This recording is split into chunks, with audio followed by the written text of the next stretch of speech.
赤柬嗰3年多嘅日子裏邊咧，即係經歷好多，即係當時都係走難嗰陣時咧，前邊有啲左左右右嘅都中槍，又曾經喺死人堆裏邊又生活過。嗰段日子我哋係為着要生存，暫時咧就冇咩病徵發作。咁啊，直到82年嚟咗加拿大定居咗噶啦，有個仔仔啦，先至出現嗰啲幻覺，同埋聽到聲音，臨死嘅人嗌嘅。張陳秀雲係一個有魄力、打理得屋企井井有條嘅家庭主婦。10幾年前，佢逃離咗精神病嘅枷鎖，而家積極樂觀，唔怕再提起觸發起佢患上創傷後壓力症嘅痛苦經歷。喺柬埔寨出生嘅秀雲，18、19歲時遭逢柬埔寨共產黨統治嘅混亂時勢，經歷赤柬大屠殺時代，捱過3年嘅勞改開放生活之後，秀雲同家人於1979年第一次偷渡往泰國嘅時候，喺柬埔寨同泰國邊境漆黑崎嶇嘅山路被泰軍以槍驅趕，眼見大批偷渡者一係被泰軍亂槍掃射死亡，一係就踩中通山頭都係嘅地雷，喺爆炸嘅時候被炸死。為安全起見，秀雲一家往往要踩住被地雷炸死嘅屍體嚟行，喺屍橫遍野嘅荒山野嶺顛沛流離，藏匿走避咗10日，最後被泰軍催逼走落山，再被介返柬埔寨。事隔1年，即係1982年，秀雲同妹妹只有2人再次冒險，呢次就成功偷渡到泰國，入住當地嘅難民營。秀雲就係喺難民營邂逅當時由越南偷渡到泰國嘅張偉國，即係秀雲依家嘅丈夫。秀雲同偉國喺難民營能夠結成夫婦，係因為當時一個足以影響一生嘅重要抉擇。偉國已經到咗難民營，咁亦都喺美國有哥哥擔保佢，咁就係只係等候幾時走嘅啫。咁我同我妹妹呢，喺外國亦都冇任何親人嚟到去擔保我哋，所以我哋就只有喺度等一啲國家係難民收容嘅。咁當時喺等緊期間呢，嗰個難民營又宣布關閉，要將我哋啲人遣返喎。阿偉國呢，好好人啦，佢話不如等佢申請我哋啦，咁即係有佢哥哥個擔保啦，就大家協議就係話做紙張上嘅夫妻啦。不過後來美國將佢哋嘅移民申請轉交咗俾加拿大處理。1982年，偉國、秀雲同秀雲嘅妹妹正式以難民身份喺加拿大安省溫莎市安頓。定居之後冇幾耐，秀雲嘅創傷後壓力症就開始病發。即係挨晚咁樣，我喺個廚房，我望出去個窗，出邊係有棵樹，我就見到樹枝所搖動嘅呢，全部都係有啲掛住啲屍體喺上邊嘅。咁跌落嚟嗰啲樹葉呢，甚至係佢哋身體啲某啲嘅部分係咁樣斷咁樣跌落嚟嘅，即係好恐怖，好恐怖嘅。我睇到嘅就係我當時喺走難好多死傷嗰啲人堆裏邊同一個情景，甚至係同一啲嘅人物3幾日一次咁樣，咁發生咗幾次。咁之後我自己時時都匿埋自己嘅，有時出去玩夜黑咗，路好黑嘅，成個人就又病發啦。因為我似乎睇到，彷彿睇到啊嗰啲嘅強盜啊，嗰啲共產黨嗰啲軍人啊，揸晒槍喺前邊向住我，咁我猛咁避啦，我驚佢嗰啲槍彈又掃射過嚟啊咁樣啊，其實冇嘢㗎。創傷後壓力症分廣義同狹義2種，廣義係指患者童年嘅時候備受忽略、虐打、虐待；至於狹義係指患者遭遇過重大嘅打擊，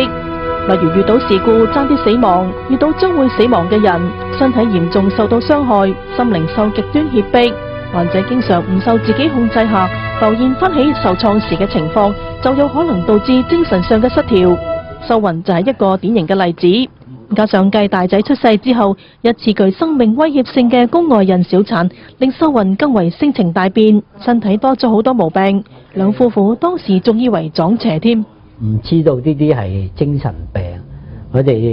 哋即係仲以為係呢啲咩鬼怪啊、啲邪啊。偉國好迷信嘅，覺得我可能有啲中邪之類，所以佢間屋嘅前門欄河佢油到紅一紅嘅，攞嚟辟邪嘅。資料顯示，如果喺不幸事件發生之後，經一段時間只去治療患者嘅創傷，精神科醫生同埋前線社工必須鼓勵患者事後多傾訴，以處理患者自我責備或者有自殺念頭等嘅負面情緒，並且以堅定同陪伴傾聽嘅態度幫助患者走過哀傷。有需要嘅話，亦都要處方適量嘅鎮靜劑或者安眠藥。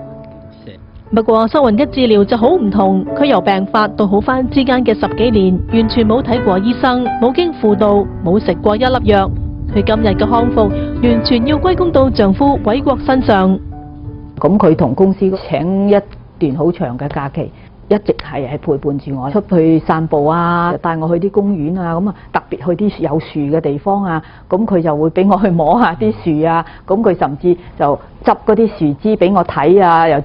叫我自己摸啊，佢話嗱，呢啲咪係喺我哋個窗口望出去都係呢啲啫嘛，佢係好簡單呢啲咁嘅動作嚟到去幫助我。總之佢就喺我身邊，佢喺我身邊嘅時候就冇呢啲事發生㗎。佢所做各樣嗰個愛心係最大嗰個幫助啦。我個年青時期都全部喺呢啲苦難裏邊，我都唔知咩係愛啦、溫暖啦、安全啦，不斷咁走難又走難，咁所以偉國俾晒我，佢俾足夠嘅安全感，俾我嘅愛，俾關懷，同埋佢尊重，佢接納我，唔會即刻感覺我你幻覺啫、眼花啫、諗太多啫，佢唔會咁樣嘅反應，佢好認真聽我講嘅。當時為咗令太太神緒穩定，細心嘅偉國將呢棵讓秀雲腦海浮現死屍掛樹情景嘅後院大樹斬淨得返部分樹幹，改裝成一個籃球架俾個仔打波。偉國對秀雲嘅關愛不限於此，秀雲早喺柬埔寨未入勞改營之前，16歲經家人配婚出嫁。不過當時秀雲同前夫於勞改營之中被分開到男女營勞動，1年只係見面1次。去到第3年嘅見面，前夫已經冇再出現。秀雲係經朋友口中得知前夫喺勞改營之中病死，但係秀雲一直都放唔低，覺得前夫冇死到。自從喺加拿大定居，開始精神病發以嚟，秀雲每年都要偉國車佢去尼亞加拉瀑布，期盼喺旅遊景點撞返前夫。偉國以無私大愛，1年車秀雲去瀑布3次，只係為咗尋找秀雲前夫嘅蹤影。呢種包容嘅偉大行為，偉國為秀雲堅持咗10年。如果我唔去幫助佢實現佢呢一個想法嘅話咧，佢只有越嚟越更加嚴重啊，或者我唔認同佢嗰個諗法啦咁啦，所以我話好啊，我帶你去啊。起初我哋仲未有細路嗰時候啊，咁佢問我萬一揾到啦，咁我會點？咁我答佢，真係有機會揾到佢，佢又仲在生，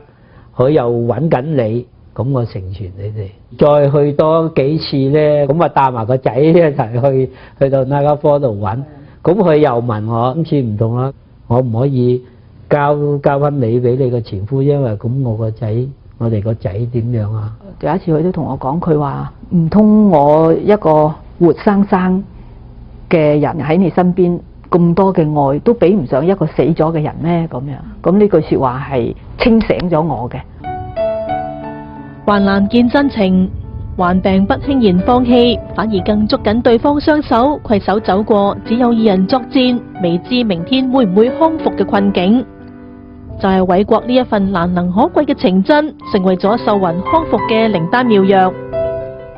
如果有一個好愛佢嘅丈夫，而佢亦都係接受並且經驗呢一個愛嘅時候咧，呢一個嘅愛心係一個好強嘅治療力嘅，所以未必係一定需要食藥，甚至可能食藥未必幫得到添。因為通常食藥嘅本身係醫治病嘅徵嘅啫，好難係醫治個病嘅源。心理治療就係希望能夠化解到根源嘅呢個問題。佢可能係冇接受醫生俾佢嘅治療，但係明顯地佢係接受佢先生俾佢嘅嗰種嘅愛心嘅照顧裏邊所產生嘅療效咯。偉國嘅體諒將愛心付諸行動，俾秀雲心靈免疫力。自93、94年開始，秀雲創傷後壓力症嘅各種病徵已不復見。佢喺好返之後，一家3口由溫莎市搬咗出去多倫多。偶然機會下，接觸到康復心理健康協會嘅職員，並且被邀請到康復聽講座。秀雲將自己嘅經歷同人分享之後，被安排接見精神科醫生，先知道自己之前患嘅係精神病之中嘅創傷後壓力症。